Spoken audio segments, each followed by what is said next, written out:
Hey guys, and welcome back to this channel. In this video I'll be showing you guys how you can create your own flash in DaVinci Resolve. So go to the effects tab and select the adjustment clip and add it to your timeline. Right click and then select change clip duration, and you're going to set it to 30 frames per second.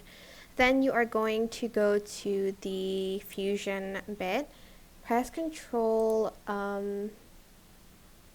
space on your keyboard, find color corrector and add it to the timeline and just connect those together.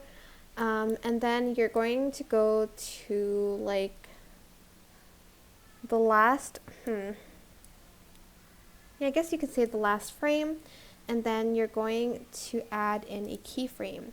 Then to the beginning of your frame you're going to set it to around 2.5 for the gain. And this is what it should look like at the end. It's actually super simple, but I hope this tutorial was helpful for you guys. Don't forget to like, comment, share, and also subscribe to this channel if you haven't done that already. If you have any questions, just leave it in the comment section down below and I'll try my best to answer them all for you guys. And if you found this video helpful, please click the thanks button above the description box down below. Thank you so much for watching. Bye!